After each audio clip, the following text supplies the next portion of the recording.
Al-Fatihah.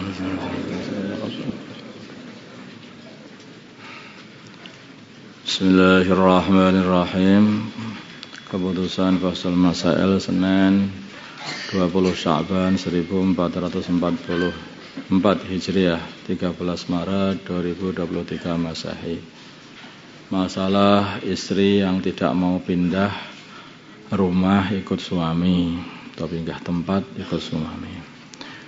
Zaki dan Fatimah adalah pasangan suami istri, contohnya saja ini. Dan keduanya berasal dari daerah yang berbeda. Sang suami berasal dari Kalimantan dan si istri dari Aceh, Pulau Sumatera, pamannya seperti itu. Setelah 2 tahun menikah, Zaki mengajak istrinya untuk pindah dari Aceh ke kediamannya, yaitu ke Kalimantan. Tetapi si istri tidak mau, tidak berkenan, dikarenakan dilarang oleh orang tuanya, katanya.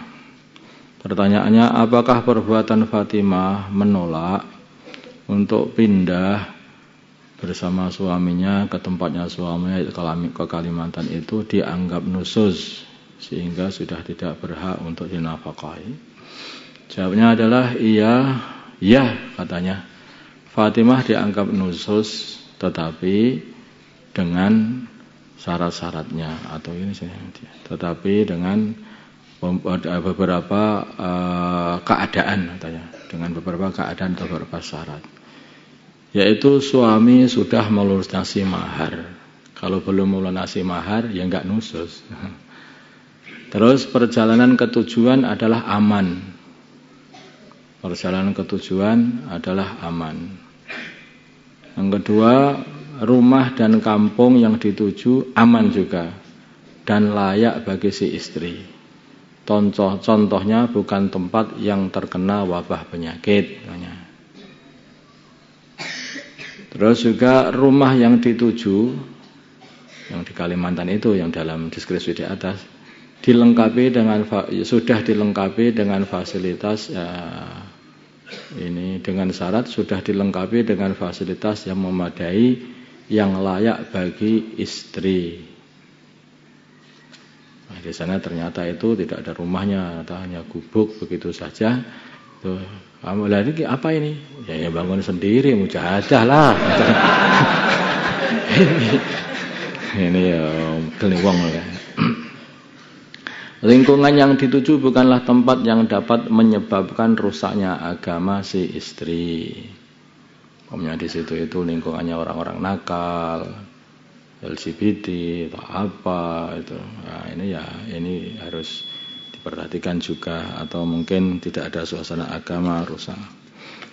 Hanya orang-orang, bisa jadi tidak ada suasana agama, ya orang-orang kafir saja, kanan kiri depan belakang, ya ini ya bisa jadi alasan untuk membolehkan tidak ikut suami. Jadi kalau itu sudah dilengkapi semuanya, itu baru bisa boleh dikatakan nusyuz tadi, yang syarat-syarat tadi. Tapi kalau itu belum dilengkapi, ya tidak nusyuz itu, boleh saja istri menolak. Wallahu a'lam. Masalah bisnis odong-odong ini sudah, tapi kelihatannya ada pertanyaan kembali ya. Iya. Ini sudah sebetulnya, dulu sudah pernah. Pak Reza memiliki usaha odong-odong. Odong-odong ini ya kereta itu loh, yang angkut kereta dakwah itu loh. Tapi kan mudah lah, kereta dakwah malah bagus, odong-odong. Yang dia beli dengan harga 10 juta. Karena melihat hasilnya cukup lumayan, maka Pak Tian tertarik ingin bergabung dengan bisnis yang dijalankan Pak Reza. Sehingga ia menyerahkan uang 2.500.000, ini contoh saja, 2.500.000 kepada Pak Reza dengan kesepakatan ia mendapat 25% dari penghasilan odong-odong milik Pak Reza. Kan harganya 10 juta, dia andil dengan 2.500.000 dari satu odong-odong, dari satu kereta dakwah tadi ya. Pertanyaan, apakah sistem bisnis dengan cara demikian diperbolehkan?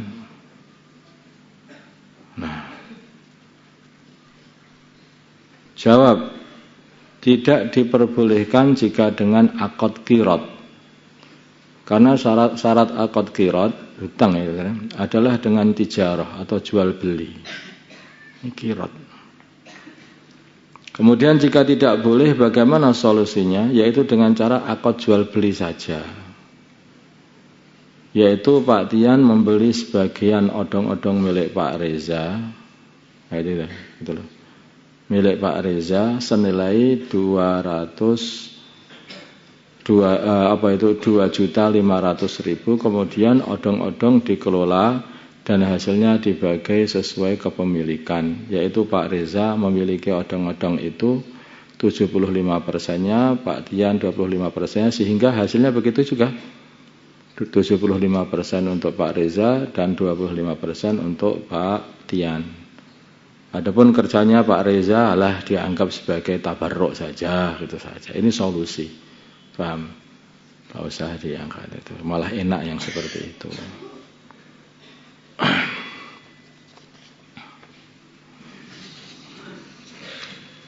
Karena itu kan hanya ngasih begitu saja, nggak jelas itu bagaimana. Apa itu untuk dibelikan odong-odong, paling penting Pak nanam modal gitu aja ya maksudnya itu. Nah, awalnya itu nanam modal 22.500.000, pada itu ini kurang jelas. Nanti yang paling jelas ya memang itu untuk beli kereta itu sia 20%, yang Pak Rezanya itu 75%, hasilnya juga seperti itu, 75% untuk Pak Reza keuntungannya dan 25% untuk Pak Tian. Sedangkan Pak Rezanya yang sudah ahli menjalankan itu sudah tabarruk saja. Itu paling enak, itu enggak usah diakad-akad malah tapi berantem nanti. Itu aja. Ini yang paling enak begitu, dan itu bisa berjalan seperti biasa. Tabarruk itu artinya wes free, saya enggak usah dibayar.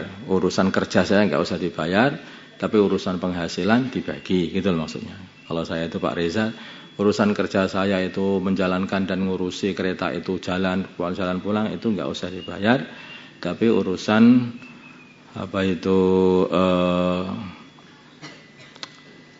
keuntungan nanti dibagi 75 dan 25. Paham? Sikat gigi dan memakai Listerine ketika puasa, ini sudah mau puasa. Bagaimana hukum menggosok gigi dan berkumur dengan Listerine atau obat kumur? Bisa Listerine, bisa betadine, bisa ya betadine obat kumur, betadine, macam-macam namanya itu. Ketika puasa, maka jawabnya adalah hukum menggosok gigi dengan tanpa pasta gigi atau dengan pasta gigi yang tidak ada baunya. Ini yang tidak ada baunya lah. Kalau itu ada baunya lah. Yang tidak ada baunya saja diperinci. Kalau sebelum masuk waktu zuhur, maka boleh. Kalau setelah masuk waktu zuhur, maka pendapat yang kuat hukumnya makruh, kayak bersiwak. Sedangkan hukum menggosok gigi dengan pasta gigi yang ada baunya, seperti pasta gigi yang biasa kita pakai itu, atau berkumur dengan penyegar, misalnya kayak merek Listerine itu seperti itu, maka adalah makruh secara mutlak, baik sebelum zawal ataupun setelah zawal. Sebelum zuhur atau setelah zuhur, ini mutlak. Sebelum masuk waktu zuhur ataupun setelah masuk zuhur. Catatan, hukum di atas berlaku apabila tidak ada yang tertelan. Kalau ada yang tertelan, maka puasanya bisa batal, maka harus sangat-sangat hati-hati dalam hal seperti ini. Karena dia telah melakukan satu perkara yang makruh, maka harus hati-hati.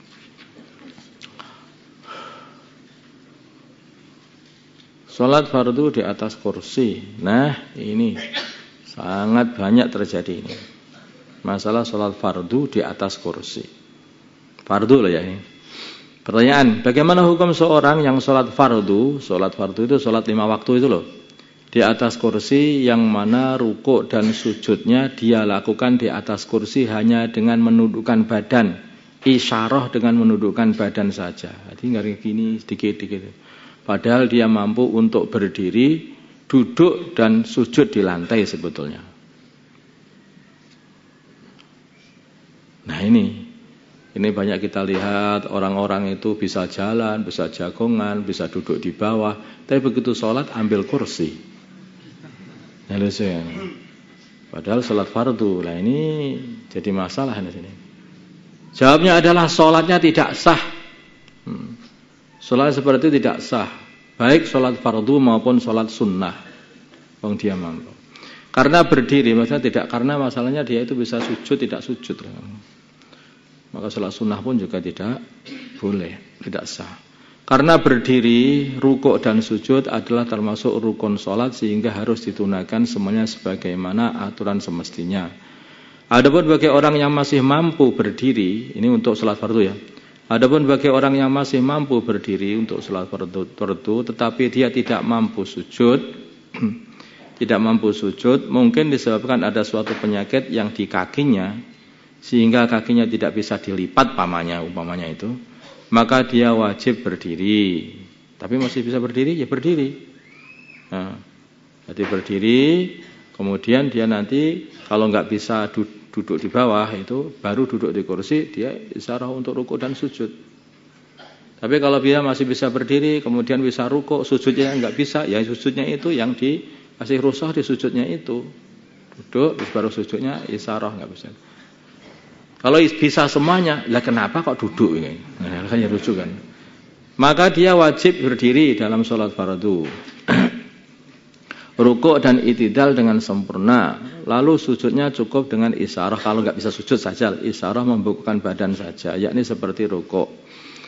Agak ditambah sedikit gitu saja. Kalau rukuk segini mamanya, itu maka sujud diusahakan sampai lebih lagi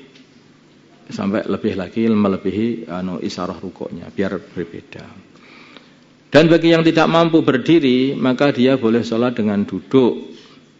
Lalu rukuknya membungkukkan badan dan sujud seperti biasanya. Jadi kalau orang nggak bisa berdiri, tapi dia itu bisa sujud, tidak bisa berdiri, tapi dia bisa sujud, maka duduk di bawah di tanah, bukan di kursi.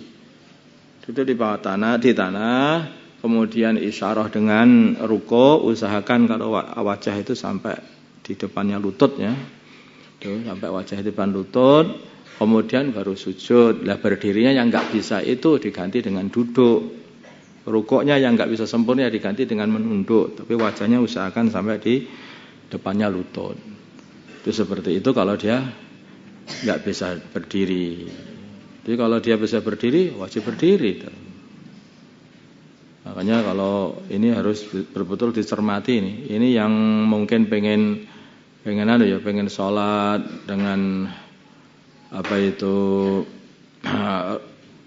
kemurahan seperti ini harus mudzakarah dulu sebaiknya.